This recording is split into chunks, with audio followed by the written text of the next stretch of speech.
Diálogos sobre el Libro de Mormón. Tercer Nefi, 13-14.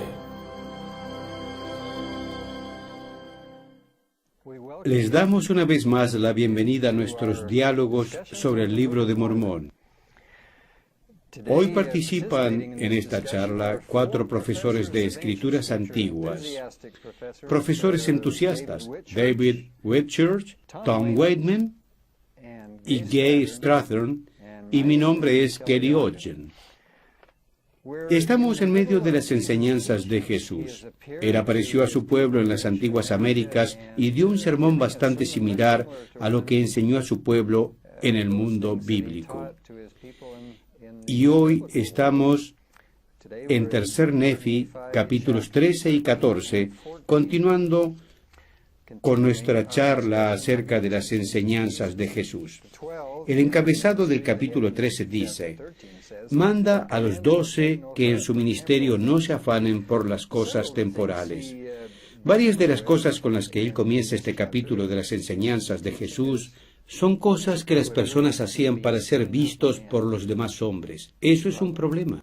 Lo están haciendo por ese motivo, solo para ser vistos por los demás, como dar limosnas, orar, ayunar y asegurarse de que las personas los vieran. ¿Qué piensan ustedes de estas enseñanzas? Creo que nos pide a todos que examinemos nuestra motivación en cuanto a por qué hacemos lo que hacemos.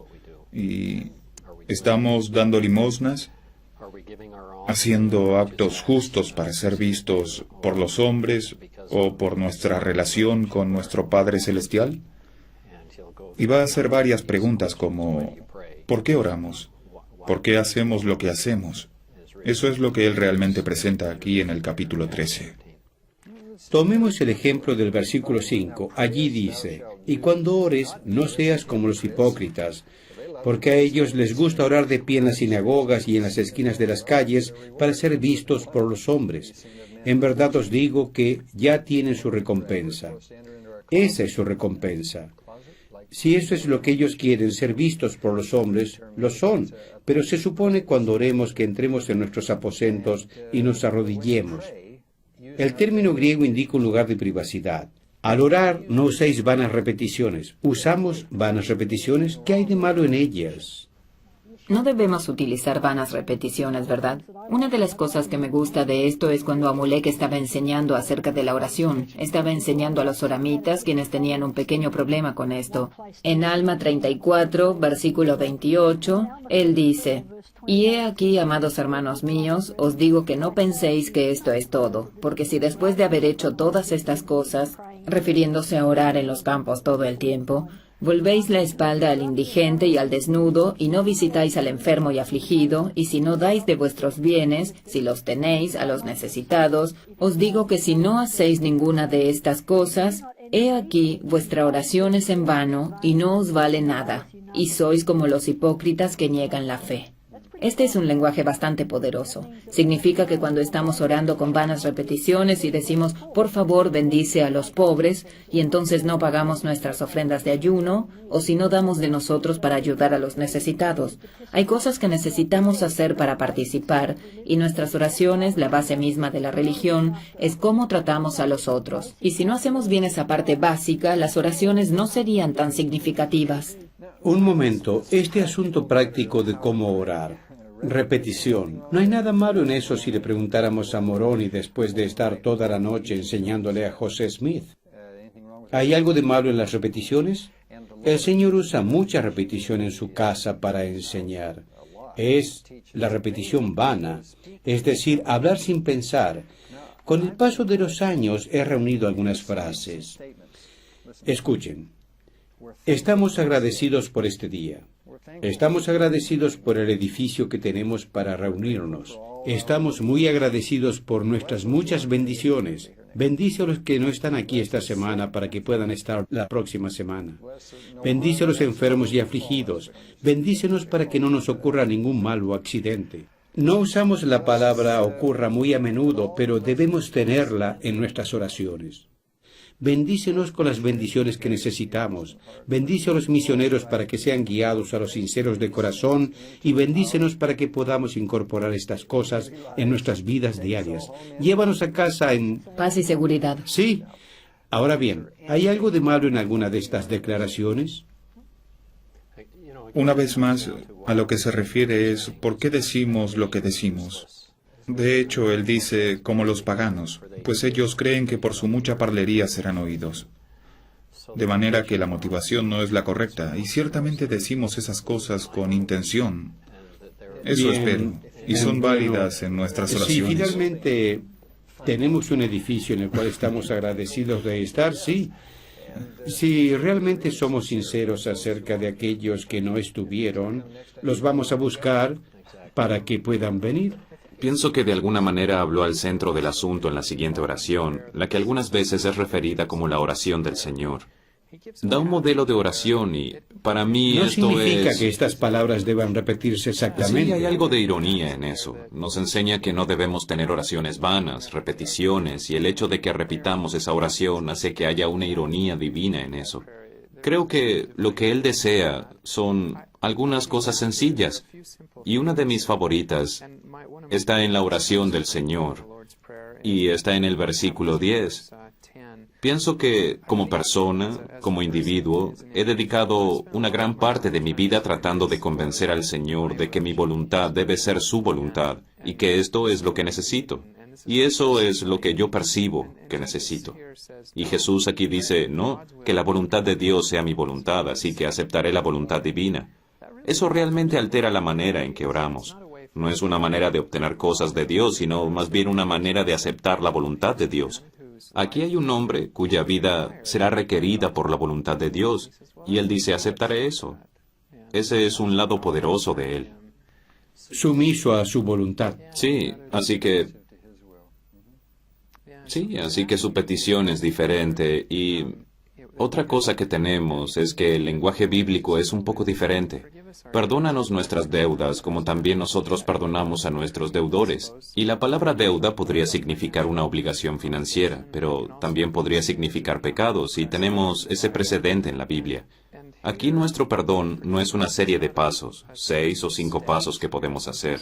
Mi perdón como persona es proporcional a cómo perdono a los otros. De manera que, como Gay mencionó, no estamos haciendo las cosas en vano aquí.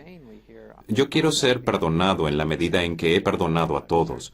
Una oración muy poderosa y a la vez sencilla. De manera que con las oraciones o el ayuno, nada de exhibiciones ostentosas de nuestra religiosidad, porque si no, carecemos de ella. ¿Tienen algún comentario acerca del ayuno? Nuevamente se refiere a por qué ayunamos. Es una motivación interna la que nos lleva a procurar las bendiciones de nuestro Padre Celestial. Y ciertamente no es salir y decir a todos lo hambrientos que estamos. Oh, estuve ayunando por 25 horas. No, los motivos internos son más importantes que las expresiones externas. Pienso que eso nos lleva de vuelta a lo que Tom dijo en nuestra sesión anterior, donde dice, por tanto quisiera que fueseis perfectos así como yo. Esto es algo como elevar el nivel en términos de qué es lo que nos motiva, cuáles son los deseos de nuestro corazón, por qué hacemos estas cosas. ¿Las hacemos porque es lo que queremos hacer, porque queremos ser como el Salvador, porque queremos pensar como Él piensa y actuar como Él actúa, o las hacemos por alguna otra razón? Y si es por alguna otra razón, al final no importará cuál sea, porque en última instancia debemos hacerlo porque amamos a Dios y queremos ser como Él. Esos últimos versículos del capítulo 13, del 25 al 34, está hablándoles específicamente a los 12. ¿Y qué lecciones salen de esas enseñanzas? Creo que son preocupantes si no entendemos ese contexto. También aparecen en el Nuevo Testamento, en Mateo capítulo 6, y cuando los leemos, no te afanes por tu vestido, no te afanes por tu comida. Ese es un estilo de vida riguroso y creo que inspiró una tendencia austera en el cristianismo. Pues aquí tenemos a un hombre que ayunó por 40 días, que enseñó, no se preocupen por lo que han de comer, no se preocupen por lo que han de vestir. Y el libro de Mormón tiene esto, y como una persona que estudia el Nuevo Testamento, me encanta el hecho de que en cierto modo socava la idea de que esto era para los 12 y posiblemente el enfoque de ministrar a las personas, como dice en el versículo 25, os digo pues, así es como quiero que avances en el ministerio. Y por supuesto, son principios importantes para todos nosotros, pero no siempre es en nuestras vidas que no debemos preocuparnos por la comida o el vestido, sino que como misioneros... Está hablando a los siervos de tiempo completo en el reino, aquellos que son autoridades en la iglesia y los misioneros. Ellos no necesitan preocuparse por lo que van a vestir o comer. Otras personas los cuidan mientras ellos están consagrados al servicio del Señor. Y lo va a reiterar en Mateo capítulo 12 o capítulo 10 cuando los envía en una misión. Él reitera ese lenguaje. No lleven ni bolsa ni alforja, así que veo que estaba hablándoles quizá como misioneros. Dice, buscad primeramente el reino de Dios y su justicia, y todas estas cosas os serán añadidas. Si nuestro deseo es edificar el reino, eso es lo primero. El Señor está dispuesto a bendecirnos con otras cosas que deseamos que son buenas para nosotros para ayudar a edificar el reino. A veces estamos tan absortos en todo que la edificación del reino pasa a ser algo secundario en nuestras vidas. Así que me encanta cuando él dice que necesitamos centrarnos porque a veces estamos muy ocupados en muchos aspectos y hay muchas cosas y responsabilidades que tenemos en nuestras familias y en la vida cívica y demás, y hay tiempo para esas cosas, pero finalmente es en el reino de Dios que debemos centrarnos. Necesitamos enfocarnos y no distraernos con otras cosas. No significa que no podemos hacerlas. Necesitamos hacerlas, pero necesitamos enfocarnos en la edificación del reino. Cada uno lo hace a su manera, pero las cosas que hacemos marcan la diferencia, y ser parte de ese gran proceso es una de las grandes cosas de la mortalidad.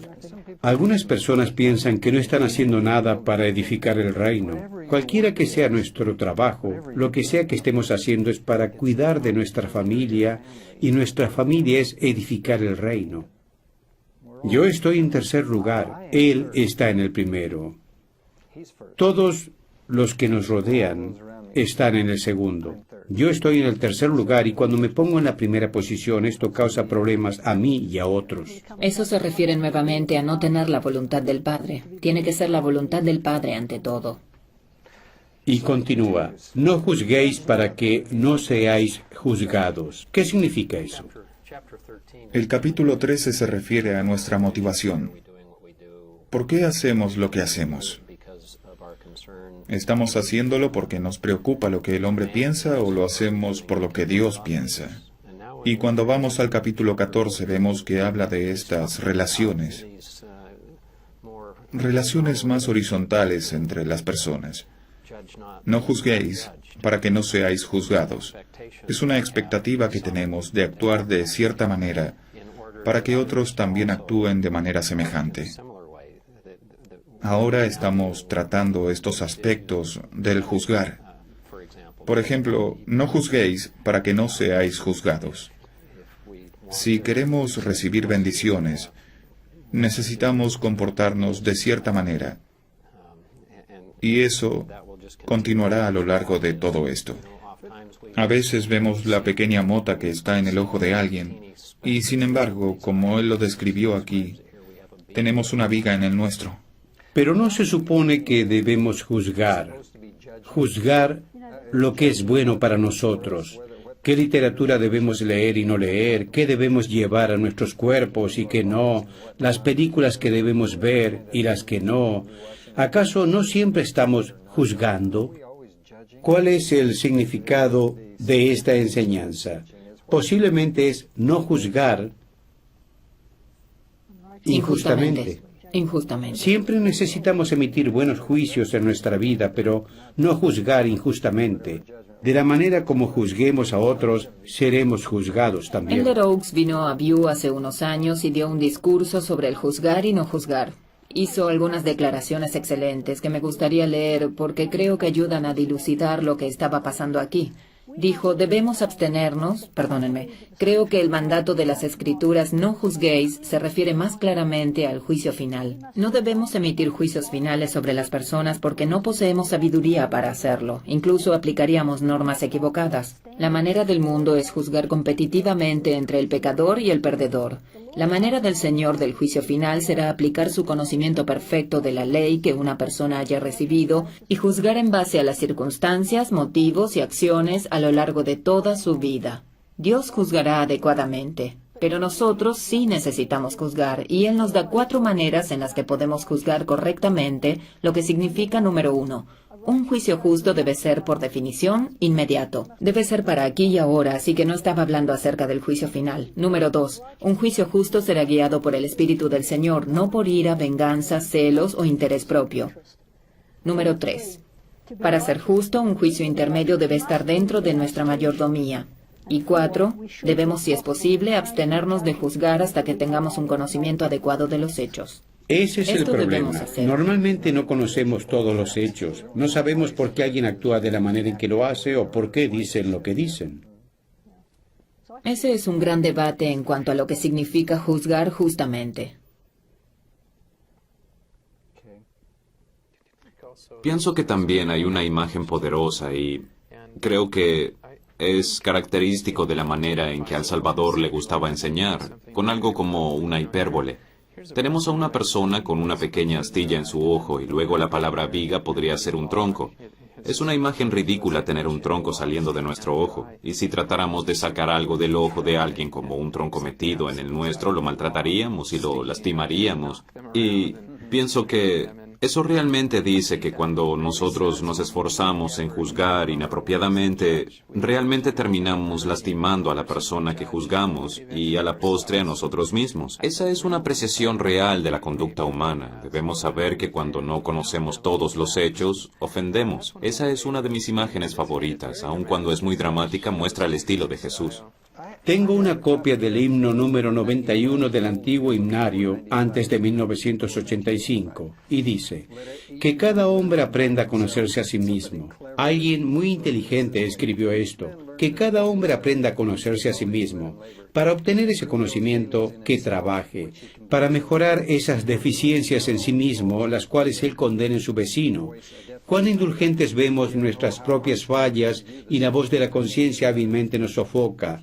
Empero, cuán duramente criticamos las mismas fallas en otro.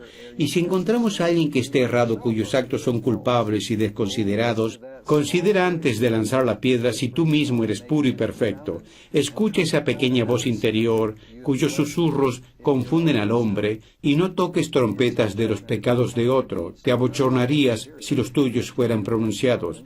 Y si en un autojuicio encuentras que tus actos hacia los demás son superiores, la providencia ha sido amable contigo, así como tú deberías serlo con aquellos inferiores. Es como un rayo de luz. Dice que primero debes mejorarte a ti mismo hoy y mejorar a tu vecino mañana. Bien dicho, ¿verdad? Cuidarse de no ser hipócrita y ver debilidades en otros, mientras tenemos mayores problemas en nosotros que necesitamos resolver. En este capítulo, algo que también forma un principio y un final, es que al final Él realmente les dijo que hay señales que indican las personas que están en el reino que no son del reino para estos líderes de la iglesia, y mientras que decía no juzguen, al final les dijo, bueno, tendrán que cuidar del fruto del árbol. Y eso es claramente una indicación de juzgar. Es simplemente juzgar las cosas correctas de la manera correcta. Como usted citó, buenas maneras de diferenciar entre los dos tipos. Y por sus frutos los conocerás. Todo buen árbol dará buen fruto. José Smith fue un buen árbol. El libro de Mormón es un buen árbol y la iglesia es un buen árbol. Así que los conocerás por sus frutos. Esta es una manera de ser, ¿no es así? Él describió un estilo de vida. Es decir, es difícil ser falso si no hay falsedad en uno. Es difícil decir una mentira si somos totalmente honestos. Me gusta ese comentario. Así que al final dice, Señor, Señor, ¿no hemos profetizado en tu nombre y en tu nombre no hemos echado demonios? Y él dirá, nunca os conocí. O así como José Smith invirtió los pronombres en la TJS. Nunca me conocisteis. Oh, tú sabías que nací en Belén, sabías que llamé a 12 apóstoles, sabías de mi ministerio alrededor del mar de Galilea, etc., pero nunca me conocisteis. No conocisteis mi carácter. De manera que ese es nuestro objetivo, como usted ha estado señalando, venir a Él y ser salvos y ser perfeccionados. En el Nuevo Testamento, particularmente en Segunda de Pedro, hay dos palabras a saber. La primera es gnosis y la otra se basa en esta epignosis. Y como las usó Pedro, hay dos significados ligeramente diferentes, los cuales podemos conocer indirectamente y creo que eso es a lo que usted se refiere. Podemos conocer a alguien porque leemos o cosas así, pero conocer por experiencia es algo muy, muy diferente. Conocerlo a Él porque hemos tenido esa experiencia con Él en nuestras vidas. Y al hacer Pedro su carta, comienza diciendo que es muy importante tener ese conocimiento. Pero cuando lleguemos a la escalera más alta, deberíamos no solo saber de Él, deberíamos conocerlo porque hemos experimentado con Él en nuestras vidas. Y llegamos a conocerlos mejor, al Padre, al Hijo y al Espíritu Santo, por las Escrituras y algunas cosas que no podemos publicar al mundo. Las verdades más sagradas que llegamos a conocer en el templo a través no solo de sus palabras, sino también de los convenios y de las ordenanzas. Así como dijo Elder Scott, el corazón del Evangelio son las ordenanzas. Es interesante que usted mencione eso en este punto y pasamos de largo ese versículo que habla acerca de lo que usted dijo. En el versículo 6 de Tercer Nefi dice, «No deis lo que es santo a los perros, ni echéis vuestras perlas delante de los cerdos, no sea que las huellen con sus pies y se vuelvan y os despedacen». Cerca de la conclusión del Sermón del Monte, si se siguen esos principios, ciertamente estas verdades sagradas van a ser confiadas, particularmente a estos líderes y a todos aquellos que vienen a Cristo con un íntegro propósito de corazón. Ahora Él les instruye en cuanto a cómo manejar esas verdades sagradas. Tengan cuidado en qué contexto las dan. Y nuevamente usa esta gran hipérbole. Nadie va y da una cubeta de perlas a sus cerdos y los cerdos generalmente no actúan en la manera que Él describió aquí. No muy a menudo vemos cerdos asesinos y creo que en ese sentido, cuando Él dice algo de esa manera, nos detenemos por un momento y pensamos, veo a lo que se refiere. Sentí algo que se puede compartir en algunos lugares y en otros no. Y esa es una buena manera de mostrar que estamos en la misma línea de razonamiento que Jesús tenía. Las perlas de todas las gemas son suaves y no es buena idea pisotearlas. De manera que estas enseñanzas son preciosas para aquellos que están preparados, que quieren vivirlas. Y concluye con una parábola interesante. Así como en el relato de Mateo, donde alguien construye su casa sobre una roca. El texto en inglés de Mateo dice una roca, pero el griego dice la roca. Y el español también dice la roca. Y cuando descienda la lluvia y vengan los torrentes y los vientos soplen, todo esto que cae, como las tentaciones o pruebas de la vida, vienen de arriba, de abajo, de todos lados, pero si nuestra casa está edificada sobre la roca, y sabemos quién es la roca de nuestra salvación, la roca de Israel, no se derrumbará. Ese es el mensaje de Elamán 5, versículo 12. Si fundamos nuestras vidas, si las centramos en el Salvador, cuando vengan todas estas pruebas y tentaciones, nuestra vida no puede, y me gusta ese verbo auxiliar, no puede caer. Entonces, David, ¿cómo resumiría lo que hemos aprendido en estos 2 capítulos? Según hablábamos, he estado pensando acerca de las advertencias de Jacob a las personas en sus días, cuando él les advirtió que no perdieran la mira. Y la mira obviamente es nuestro Señor y Salvador, y la necesidad que tenemos de permanecer centrados en Él. Hay muchas distracciones que se interponen, a veces en el camino de querer ser como el Salvador, en nuestras propias vidas.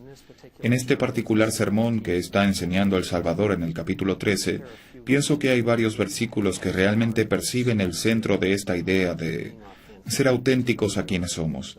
Comenzando en el capítulo 13, versículo 22, él dice: la luz del cuerpo es el ojo. Por tanto, si tu ojo es puro, todo tu cuerpo estará lleno de luz.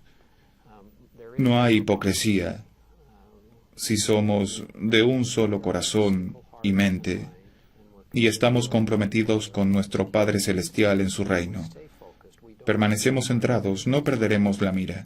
Y continúa en el versículo 23, pero si tu ojo es malo, todo tu cuerpo estará lleno de tinieblas. Por tanto, si la luz que hay en ti es tinieblas, ¿cuán grande no serán esas tinieblas? Ningún hombre puede servir a dos señores, porque aborrecerá a uno y amará al otro, o se allegará a uno y despreciará al otro. No podéis servir a Dios y a Mamón. La idea de Mamón es realmente la idea del mundo, o las riquezas terrenales. Tenemos que tomar una decisión en nuestras vidas, y ojalá sea más pronto que tarde. Y nuevamente, como lo hemos dicho anteriormente, esta es una comisión para nosotros en cuanto a cómo ser, cómo actuar, por qué hacemos lo que hacemos. Necesitamos entender nuestra motivación. Estos son capítulos maravillosos. No podemos tener un pie en el reino y el otro en el mundo. Así no podemos caminar. Debemos decidir a qué Señor serviremos, y estas hermosas enseñanzas nos lo ilustran. Muchas gracias.